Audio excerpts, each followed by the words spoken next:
Hola, buenos días. Llegamos así al octavo estudio de Primera Pedro. Retomamos de nuevo con esta carta y vamos a ver desde el versículo 18 al 21 del capítulo 1 y vamos a ver en estos versículos la maravilla de la redención. Nos va a decir Pedro: sabiendo que fuisteis rescatados de vuestra vana manera de vivir, la cual recibiste de vuestros padres, no con cosas corruptibles como oro o plata, sino con la sangre preciosa de Cristo, como de un cordero sin mancha y sin contaminación, ya destinado desde antes de la fundación del mundo, pero manifestado en los postreros tiempos por amor de vosotros, mediante el cual creéis en Dios, quien les resucitó de los muertos y le ha dado gloria, para que vuestra fe y esperanza sean en Dios. Fuisteis rescatados. La redención fue la obra más grandiosa de Dios. Grande fue la obra de la creación, pero más grande la obra de la redención. Watson lo expresa así: costó más redimirnos que crearnos. En la creación solo necesitó Dios hablar una palabra, y en la redención hubo que derramar sangre, la sangre de su propio Hijo. La creación no fue más que obra de los dedos de Dios. Cuando veo tus cielos, obra de tus dedos, dice el Salmo 8.3. En cambio, la redención es obra de su brazo. En Isaías 52 dice: Jehová desnudó su santo brazo ante los ojos de todas las naciones, y todos los confines de la tierra verán la salvación del Dios nuestro, el brazo de Dios. Redención es un término que describe una de las características esenciales de la salvación. Trata específicamente con el costo de la salvación y el medio por el cual Dios recibió el pago. Ya que todos los seres humanos son esclavos, indefensos del pecado y están condenados por la ley, para ser perdonados por Dios y reconciliados con Él, tiene que rescatarlos de su condición. Solo entonces puede liberarlos de su esclavitud y de la maldición del pecado. Debe haber un pago de rescate. Rescatados es la palabra clave en este pasaje. Del griego es la palabra lutro: comprar la libertad mediante el pago de una redención, o liberar por medio del pago de un precio. Para los griegos era un término técnico que se usaba en el pago de dinero para recuperar a un prisionero de guerra. Pedro tiene en mente las imágenes de la liberación del pueblo de Egipto en Éxodo 12, donde tenemos la primera Pascua, donde tenían que sacrificar un corderito, y ese corderito sin mancha debía ser sacrificado, y con esa sangre pintar los dinteles y los marcos de la puerta, porque iba a pasar el ángel de la muerte, iba a matar a todos los primogénitos, pero aquellas puertas que tuviesen la sangre del cordero no iban a ser tocadas. Ese corderito moría en lugar del primogénito de los hebreos. Y entonces Pedro tiene en mente esta primera Pascua, cuando ese corderito fue el Redentor, el que murió en el lugar de otro. La vida del cordero fue el precio requerido para salvar la vida de los primogénitos de la familia de Israel. El cordero fue una ilustración divinamente ordenada, y su sacrificio tipificó la muerte expiatoria de un sustituto inocente que redimiría a quienes estaban en esclavitud. Ese cordero pascual era figura, tipo de lo que iba a ser Cristo con nosotros. Por eso el evento de la Pascua se convirtió inmediatamente en un símbolo de redención sustitutiva. Un cordero era el sustituto de un hijo mayor, y el pueblo de Israel tenía que recordar anualmente la Pascua para señalar hacia el verdadero cordero, que un día iba a morir y resucitar como sacrificio sustitutivo perfecto, al redimir con su sangre. Entonces la Pascua era un símbolo de la redención sustitutiva y de aquel verdadero cordero que iba a ser el Señor Jesucristo, que iba a venir a dar su vida para redimir con su sangre a todos los hombres. En 1 Corintios 5:7 dice: limpiaos pues de la vieja levadura, para que seáis nueva masa sin levadura como sois, porque vuestra Pascua, que es Cristo, ya fue sacrificada por vosotros. Cristo es nuestra Pascua. Los israelitas recordaban la primera Pascua como la más grande demostración divina del poder redentor hasta ese momento. En el cántico de Moisés, cuando cruzaron el mar Rojo, dice: condujiste en tu misericordia este pueblo que redimiste. O sea, este pueblo que redimiste. El cántico era porque Dios había redimido a su pueblo a libertarlo de Egipto. Ese era el cántico de Moisés y María. Pedro va a hablar de la grandiosa redención infinitamente más grande, efectuada por Cristo. En este pasaje, Pedro nos va a dar la teología de la redención, porque contesta 4 preguntas cruciales que apuntan a en qué consiste la redención. ¿De qué redimió Dios a los creyentes? ¿Con qué los redimió? ¿Para quién los redimió? ¿Y para qué los redimió? La primera pregunta: ¿de qué redimió Dios a los creyentes? Dice que fuimos rescatados de vuestra vana manera de vivir, la cual recibiste de vuestros padres. Esa forma vana de vivir es la forma en el pecado, es la esclavitud del pecado y sus consecuencias, como nos dice Romanos 6, sabiendo esto, que vuestro viejo hombre fue crucificado juntamente con él, para que el cuerpo del pecado sea destruido, a fin de que no sirvamos más al pecado. Y después en 6, 17 y 18 dice: pero gracias a Dios que aunque erais esclavos del pecado, habéis obedecido de corazón aquella forma de doctrina a la cual fuiste entregados, y libertados del pecado vinisteis a ser siervos de la justicia. Éramos esclavos del pecado. Era la esclavitud más dura que sufre la humanidad. Y Cristo venía a libertarnos de esa esclavitud. Y esa esclavitud fue a la que fuimos conducidos.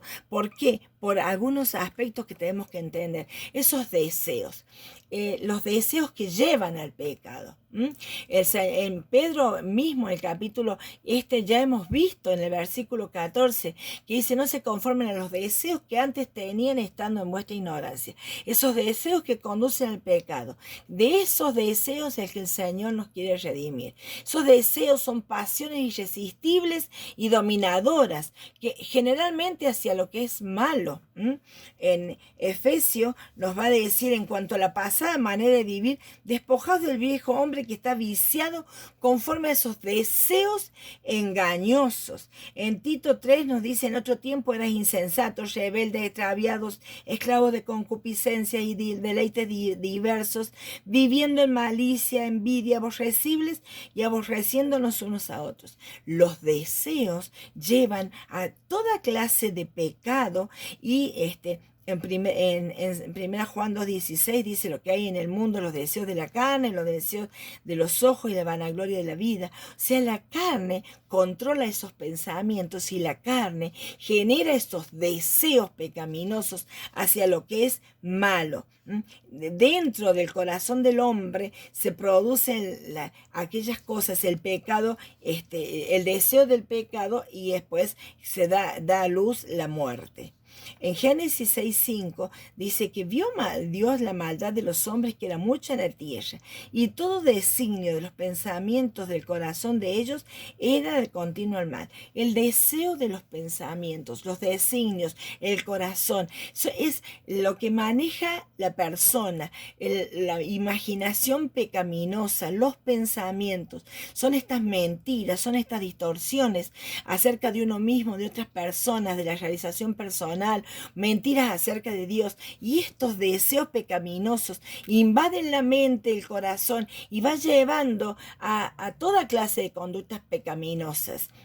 Que esas conductas pecaminosas las tenemos aquí: fantasía, lujuria, emociones, voluntad, conducta. Qué triste. ¿A dónde lleva todo este pecado? En Lucas dice el Señor: miren por vosotros mismos, que vuestros corazones no se carguen de glotonería, embriagueces y los afanes de la vida. Pero esta es de quién los quiere redimir Dios: de esos deseos pecaminosos. Pero también habla en el tiempo de vuestra ignorancia. Dios nos quiere redimir de la ignorancia. La ignorancia es una ausencia de comprensión espiritual, la ausencia de comprensión de las cosas de Dios. El pueblo de Israel, los fariseos, acusaban al Señor Jesucristo ahí en San Juan 14. Y el Señor les va a decir, pero ¿por qué no pueden entender mi lenguaje? ¿Por qué no pueden comprender mis palabras? Porque ustedes no son de Dios, como dicen. Ustedes son de vuestro padre el diablo y ustedes quieren hacer los deseos del diablo. O sea, no hay ignorancia, no pueden entender las cosas de Dios. Aquel que no tiene el Espíritu Santo de Dios necesita ser redimido de esa ignorancia, porque tienen el entendimiento entenebrecido, nos dicen Efesios, están ajenos de la vida de Dios, están endurecidos y necesitan ser sacados, rescatados de esa ignorancia. También deben ser rescatados, redimidos de esa vana manera de vivir que se refiere a una existencia superficial, inútil, sin valor alguno. Los no redimidos carecen de la perspectiva de eternidad, no se dan cuenta que hay eternidad en su corazón. Dios ha puesto eternidad en el corazón del hombre, pero el hombre vive el aquí y el ahora y no percibe la trascendencia con la que Dios ha dotado su vida. Entonces Jesucristo lo dijo en Mateo, ¿por qué? ¿Qué aprovechará el hombre si gane todo el mundo y pierde su alma? ¿Qué recompensa dará el hombre por su alma? Y esto pues digo y ya quiero en el Señor, que ya no anden como los otros gentiles que andan en la vanidad de su mente, en esa forma vana de vivir. ¿De qué otra cosa nos redimió el Señor? De las tradiciones heredadas. Esa manera de vivir que la recibimos de nuestros padres, esa influencia mal de nuestros antepasados. Hay tantas tradiciones heredadas y hay tantas cosas malas heredadas. Y el Señor le dice a los fariseos hipócritas, bien profetizó de vosotros Isaías cuando dijo, este pueblo de labios me honra, pero su corazón está lejos de mí, pues en vano me honra, enseñando como doctrinas mandamientos de hombres. Estos mandamientos de hombres no son doctrinas, y todo tipo de idolatría y de inclinación espiritual es totalmente esclavitud al pecado. Por eso dice, Cristo nos quiere libertar de esa esclavitud, de esas sutilezas huecas que según las tradiciones de los hombres, pero no son según Cristo. Ahora, ¿con qué nos redimió? ¿Con qué redimió Cristo? Que en el Salmo nos va a decir que ninguno de ellos podrá en manera alguna redimir al hermano ni dar a Dios su rescate, porque la redención de su vida es de gran precio y no se puede lograr jamás. Ningún hombre puede pagar un rescate, ni por sí mismo ni por su hermano, porque la redención es de gran precio, porque le pertenecemos a Dios. O sea, no podíamos ser rescatados con cosas corruptibles como oro o plata. No fue con un valioso producto terrenal, ni con oro ni con plata. Pedro tenía en mente lo que había sucedido en Éxodo, donde había una ofrenda de rescate para un momento en que había habido un censo y Dios ya quería que con plata se pagara ese rescate. Pedro sabía que a diferencia de la redención temporal que Dios permitió a los israelitas, y eso era comprado con dinero, no había ninguna cantidad de dinero que pudiera redimir de la esclavitud del pecado las almas de los hombres. No hay ningún dinero, no hay oro ni plata, no hay ninguna posesión ni ningún estatus que pueda usarse para pagar la redención de los hombres. En Isaías dice así Jehová, de balde fuisteis vendidos, por tanto sin dinero seréis comprados. Dios ya lo había establecido. ¿Con qué redimió Dios a los creyentes? Con la sangre preciosa de Cristo. El medio es la sangre. Sangre es un sinónimo de expiación, de la muerte expiatoria, de la muerte sustitutoria. Es preciosa porque pertenecía a un cordero sin mancha ni contaminación.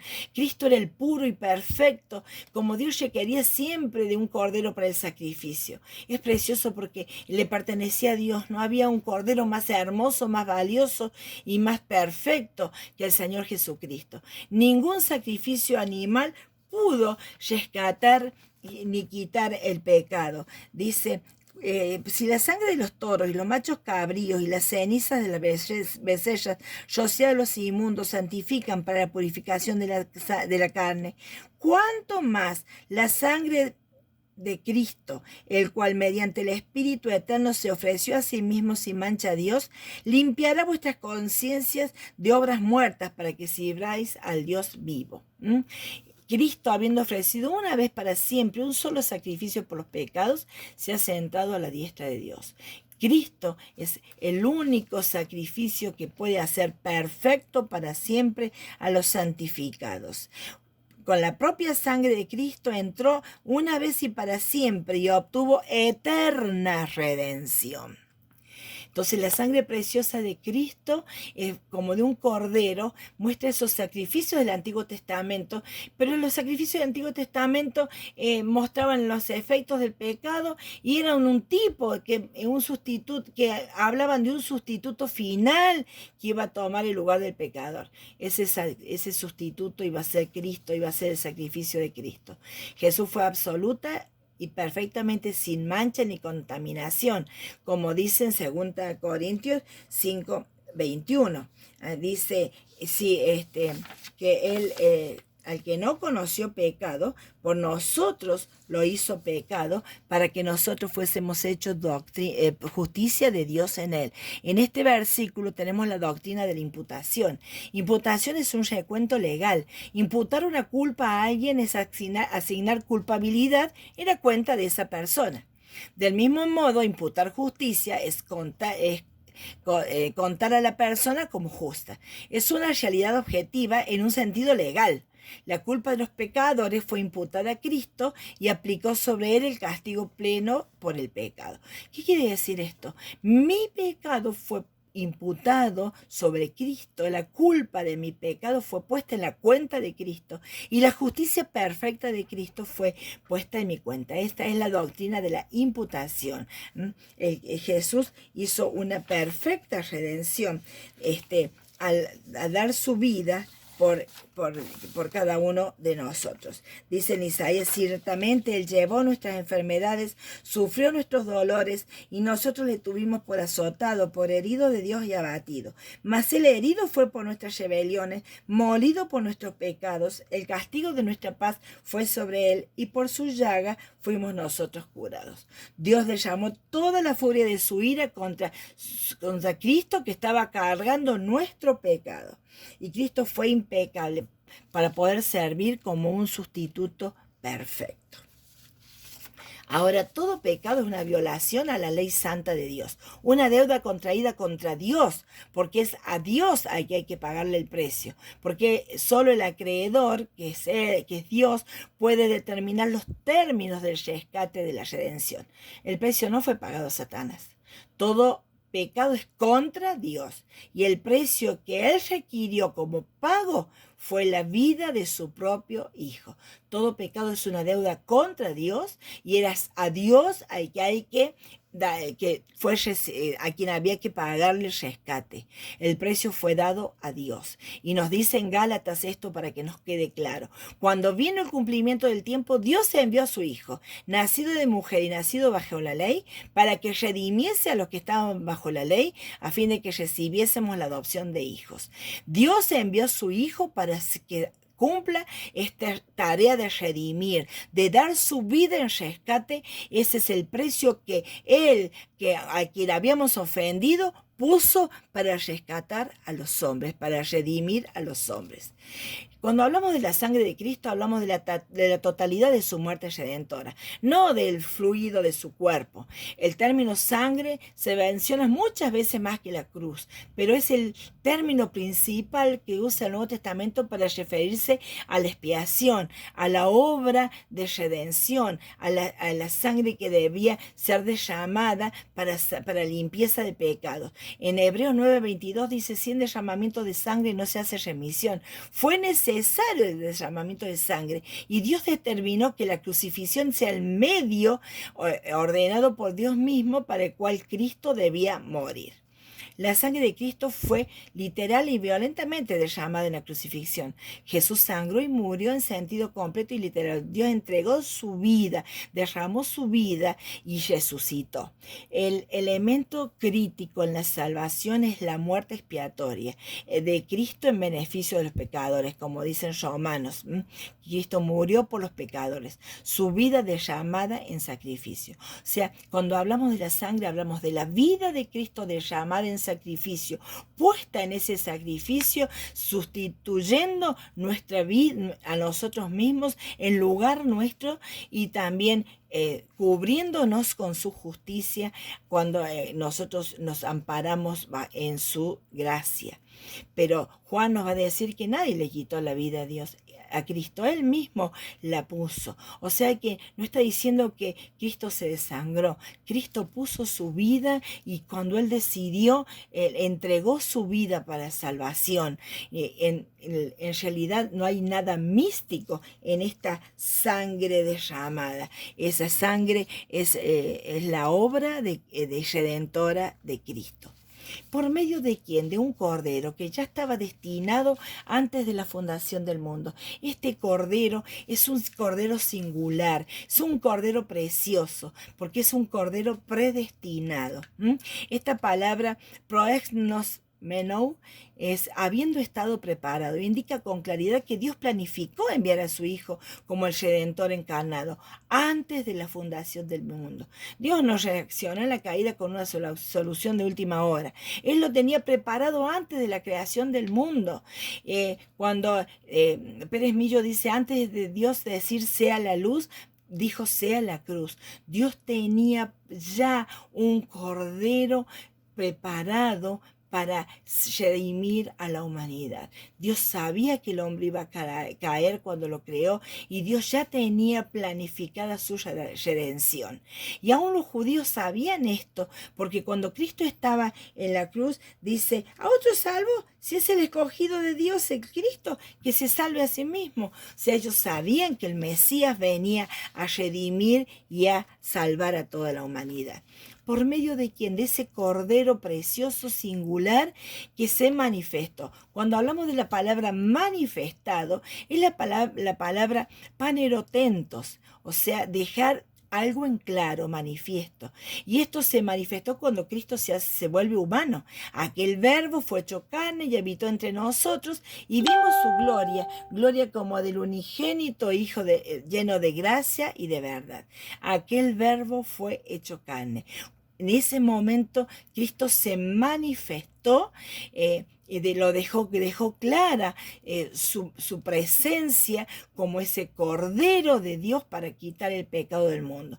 Manifestado en los posteriores tiempos, se refiere al periodo de tiempo entre el nacimiento de Cristo y su segunda venida. Los posteriores días en Hebreos nos va a decir que en estos postreros días Dios ha hablado por el Hijo. Y en los postreros días, debes saber, dice Timoteo, que vendrán tiempos peligrosos. Estos postreros tiempos es el tiempo de que desde que Cristo nació hasta ahora. Y Él, ese verbo se hizo carne, se manifestó, estuvo en este mundo. Y ese singular Cordero que se hizo carne y habitó entre nosotros, fue resucitado de los muertos. La resurrección es la prueba inequívoca y poderosa de que Cristo era el sacrificio por el pecado y que Cristo había logrado la obra redentora de Dios. Al ser resucitado, declaró que esta obra estaba completa, que ya se había completado esta obra redentora que ya estaba planificada de antes de la fundación del mundo. En Hechos 2:24 dice, al cual Dios levantó sueltos los dolores de la muerte, por cuanto era imposible que fuera retenido por ella. A este Jesús resucitó Dios, de lo cual todos nosotros damos testimonio. Y Romanos 1:4 dice, fue declarado Hijo de Dios con poder, según el Espíritu de Santidad, por la resurrección de entre los muertos. O sea, fue declarado Hijo de Dios, fue demostrado que era el Hijo de Dios al resucitarle Dios de los muertos, y así esta redención fue completa porque fue aceptada por Dios.